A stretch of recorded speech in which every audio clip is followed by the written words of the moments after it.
Welcome to my channel Madhu's education nuts. This is your Madhusudan. ఈరోజు ఈ వీడియోలో టీఎస్ ఎంసెట్ ర్యాంక్స్ వచ్చిన తర్వాత చాలామందికి వచ్చే డౌట్ ఏంటంటే, ఒక టాప్ కాలేజెస్లో మేము సీటు పొందగలుగుతాం అనేదా. మా ర్యాంక్ చాలా పెద్ద ర్యాంక్ వచ్చింది, దాదాపు 80,000 90,000 లేదా ఒక 1,00,000 ర్యాంక్ ఉన్నవాళ్ళు మాకు అసలు సిఎస్సి సీట్ వస్తుందా రాదా, ఒకవేళ రాకపోతే మేము ఏం చేయాలి, సిఎస్సి సీట్కి కావాలనుకున్న వాళ్ళు ఏ ర్యాంక్ని బట్టి మేము బేస్ చేసుకొని మేము ఆప్షన్స్ పెట్టాలి, ఇలా చాలా డౌట్స్ చాలామంది స్టూడెంట్స్కి ఉన్నాయి. ఎందుకంటే ర్యాంక్స్ రిలీజ్ అయిపోయాయి కాబట్టి మీరు ఏ విధంగా ఆప్షన్స్ పెడితే మీకు సిఎస్సి సీట్ వచ్చే అవకాశం ఉంటుంది, వచ్చే ర్యాంక్కి అసలు సిఎస్సి సీట్ వస్తుందా రాదా అన్నది ఈ వీడియోలో ఒకసారి షేర్ చేసుకుందాం. బట్ ఎవరైనా ఫస్ట్ టైంగా నా ఛానల్ చూసినట్టయితే ప్లీజ్ సబ్స్క్రైబ్ మై ఛానల్. ఇక విషయంలోకి వెళ్తే రిజల్ట్స్ వచ్చేసి ర్యాంక్స్ కూడా రావడం జరిగింది. ఈ ర్యాంక్స్ని బట్టి చాలామందికి ర్యాంక్స్ తక్కువ ర్యాంక్ వచ్చిన వాళ్ళైతే ప్రాబ్లం లేదు, బట్ చాలామంది కొంతమంది పెద్ద ర్యాంక్ వచ్చే వాళ్ళు ఉన్నారు. అంటే ఒక 80,000 to 1,00,000 దగ్గర, కానీ కొంతమంది అయితే 1,00,000 అబవ్ ఉన్న వాళ్ళు కూడా కొంతమంది ఉన్నారు. మరి ఇటువంటి వాళ్ళకి సిఎస్సి సీటు రావాలంటే ఏం చేయాలి, అసలు సిఎస్సి సీట్ వస్తుందా రాదా అంటే, మనం ఒక్కసారి లాస్ట్ ఇయర్ 2024లో మనం కట్ ఆఫ్ మార్క్స్ కానీ చూసుకున్నట్టయితే చాలామందికి సిఎస్సి సీట్ అనేది రావడం జరిగింది.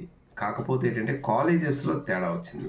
అంటే మంచి కాలేజెస్, టాప్ కాలేజెస్ కాకుండా కొంతమందికి చిన్న కాలేజెస్లోని ఒక మీడియం కాలేజెస్లో రావడం అనేది జరిగింది. సో ఈ కట్ ఆఫ్ అనేది మార్క్స్ అనేది బేస్ చేసుకొని లాస్ట్ ఇయర్తో పోల్చుకొని మాకు వస్తుందా రాదా అన్న దానికన్నా ఈ ఇయర్ చాలా వేరియేషన్స్ ఉన్నాయి. ఎలా అంటే స్టూడెంట్స్ కాంపిటీషన్ కూడా కొద్దిగా తగ్గడం వలన చాలామందికి ఏంటంటే మ్యాక్సిమం అందరికీ సీట్స్ వచ్చే అవకాశం అయితే ఉంటుంది.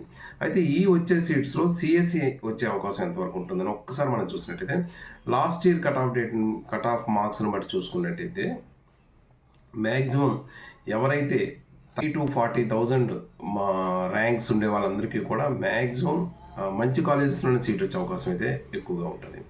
ఇకపోతే 40,000 పైన వచ్చే వాళ్ళందరికీ కూడా సిఎస్సి సీట్ అనేది రావడం అయితే ఉంటుంది. కానీ ఆ కాలేజెస్ అనేవి మారిపోతుంటాయి. కాబట్టి మీరు చేయాల్సిన పని ఏంటంటే ఆప్షన్స్ పెట్టేటప్పుడు కూడా ముందు కాలేజెస్ అన్నీ కూడా మీరు చెక్ చేసుకోవాలి.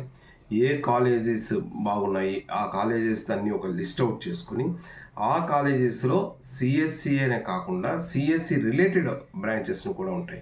అంటే సిఎస్సి ఆర్టిఫిషియల్ ఇంటెలిజెన్స్ కానీ, మిషన్ లెర్నింగ్ కానీ, సైబర్ సెక్యూరిటీ కానీ, ఇలా సిఎస్సిలో ఉన్న స్పెషలైజేషన్స్ అన్నీ కూడా ఇవన్నీ కూడా సిఎస్సి రిలేటెడ్వే. కాబట్టి మీరు ఏదైనా ఒక కాలేజ్ తీసుకున్నప్పుడు ఆ కాలేజీలోని మొత్తం ఇవన్నీ కూడా ఆప్షన్స్ పెట్టాలి.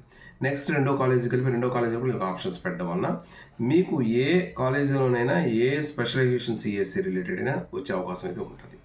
సో ఇలా మీరు చేసుకునేటప్పుడు ఈ నెంబర్ ఆఫ్ ఆప్షన్స్ ఎన్నైనా మనం పెట్టచ్చు. కాబట్టి అలా కాలేజెస్ ఆప్షన్స్ పెట్టుకుంటే ఖచ్చితంగా 80,000 to 90,000 వచ్చే వాళ్ళకి కూడా ఎక్కడో దగ్గర సిఎస్సి సీట్ అనేది లేదా సిఎస్సి స్పెషలైజేషన్ సీట్ కానీ మీకు వచ్చే అవకాశం అయితే ఉంటుంది.